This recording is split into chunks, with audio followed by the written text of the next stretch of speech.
আমরা আমাদের বোনদের এই অভ্যুত্থানে হাসিনার বিরোধী লড়াই যেমন সামনের সারিতে পেয়েছি, আমরা আমাদের বোনদেরকে আগামীর রাজনীতিতে পলিসি মেকিং এর সামনের সারিতে চাই।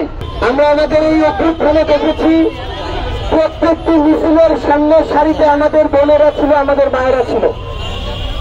আমরা আমাদের এই অভ্যুত্থানে যখন আমাদের মিছিলের সামনের সারিতে 100 জন বোন দাঁড়িয়ে যেত, সেটা আমাদেরকে কয়েক হাজার ভাইয়ের চেয়ে বেশি মনোবল এবং সাহস দিত। এবং এই 100 জন নারী তখন ওই খুনি হাসিনার যে রেজিম, সেই রেজিমের স্তম্ভগুলোতে কিন্তু কাঁপন ধরাত।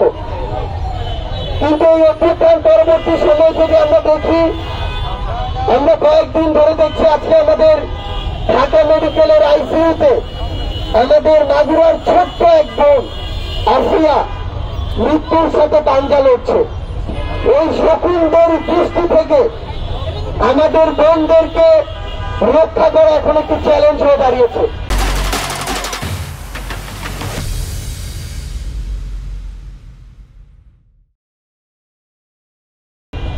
আমরা আমাদের জায়গা থেকে ঢাকা বিশ্ববিদ্যালয়ে দেখেছি কিভাবে একজন বোনকে কোন একজন তার মতের উপর তার বিশ্বাসকে চাপিয়ে দেওয়ার চেষ্টা করেছে এবং তার পোশাকের দিকে দৃষ্টি করে যেভাবে ইচ্ছা কথা বলেছে, এবং এরপরে কনসিকুয়েন্স গুলো আরো বেশি ক্ষতিকর এবং আমাদের জন্য, এই রাষ্ট্রের জন্য, আইন শৃঙ্খলার জন্য আরো বিব্রতকর।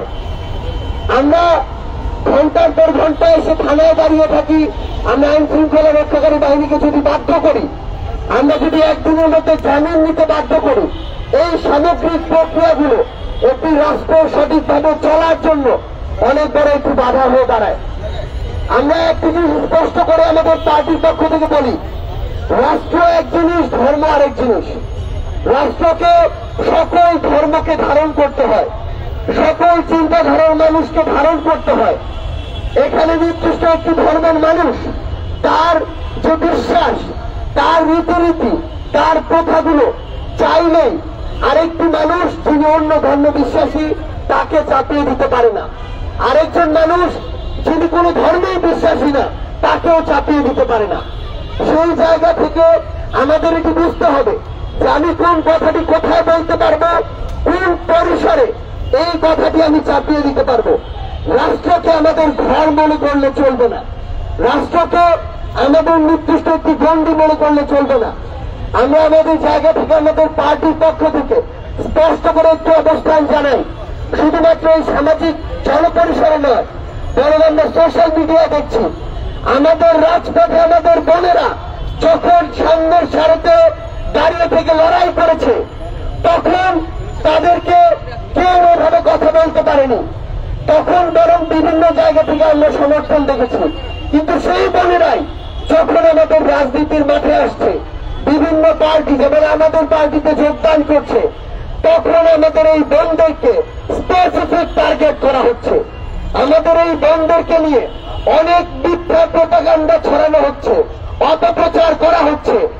সবচেয়ে বড় কথা হচ্ছে আমাদের এই বোনেরা, এই বাংলাদেশের অর্ধেক নারী, কখনো এমন নয় যে যখন প্রয়োজন আমি ব্যবহার করব আর যখন মনে করব তখন তাদেরকে নিয়ে অপপ্রচার চালাবো। আমরা স্পষ্ট করে আমাদের অবস্থান জানাতে চাই, আমরা আমাদের বোনদের এই অভ্যুত্থানে হাসিনার বিরোধী লড়াই যেমন সামনের সারিতে পেয়েছি, আমরা আমাদের বোনদেরকে আগামীর রাজনীতিতে পলিসি মেকিং এর সামনের সারিতে চাই। আমাদের বোনেরা আর এই বাংলাদেশের সংসদে কখনো শুধুমাত্র রিপ্রেজেন্টেশন হবে না, তারা তাদের যোগ্যতায় পার্টিসিপেশন করে এসেই সংসদে নারীদের প্রতিনিধিত্ব করবে।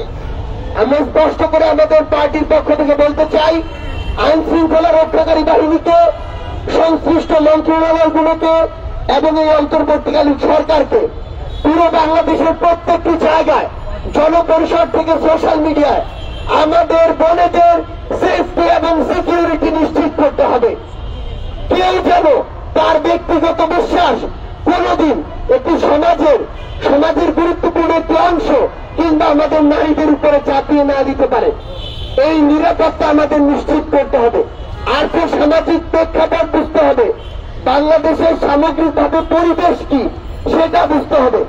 এগুলোর বাইরে গিয়ে কেউ যদি কোনো ধরনের মদ কালচারকে ব্যবহার করে বিন্দুমাত্র আমাদের বোনদের দিকে দৃষ্টি দেওয়ার চেষ্টা করে কিংবা তাদের সিকিউরিটি বিঘ্নিত করার চেষ্টা করে, তাহলে আমাদের এই আইন শৃঙ্খলা রক্ষাকারী বাহিনী এবং সংশ্লিষ্ট মন্ত্রণালয়গুলো ব্যর্থ বলে প্রমাণিত হবে।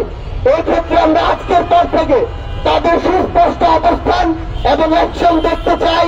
না হলে বাংলাদেশের জনগণ তাদের জায়গা থেকে এই যে সংশ্লিষ্ট জায়গা সংশ্লিষ্ট মন্ত্রণালয়গুলোকে ব্যর্থ মনে করবে, কিন্তু আমরা এগুলোকে ব্যর্থ হিসেবে দেখতে চাই না।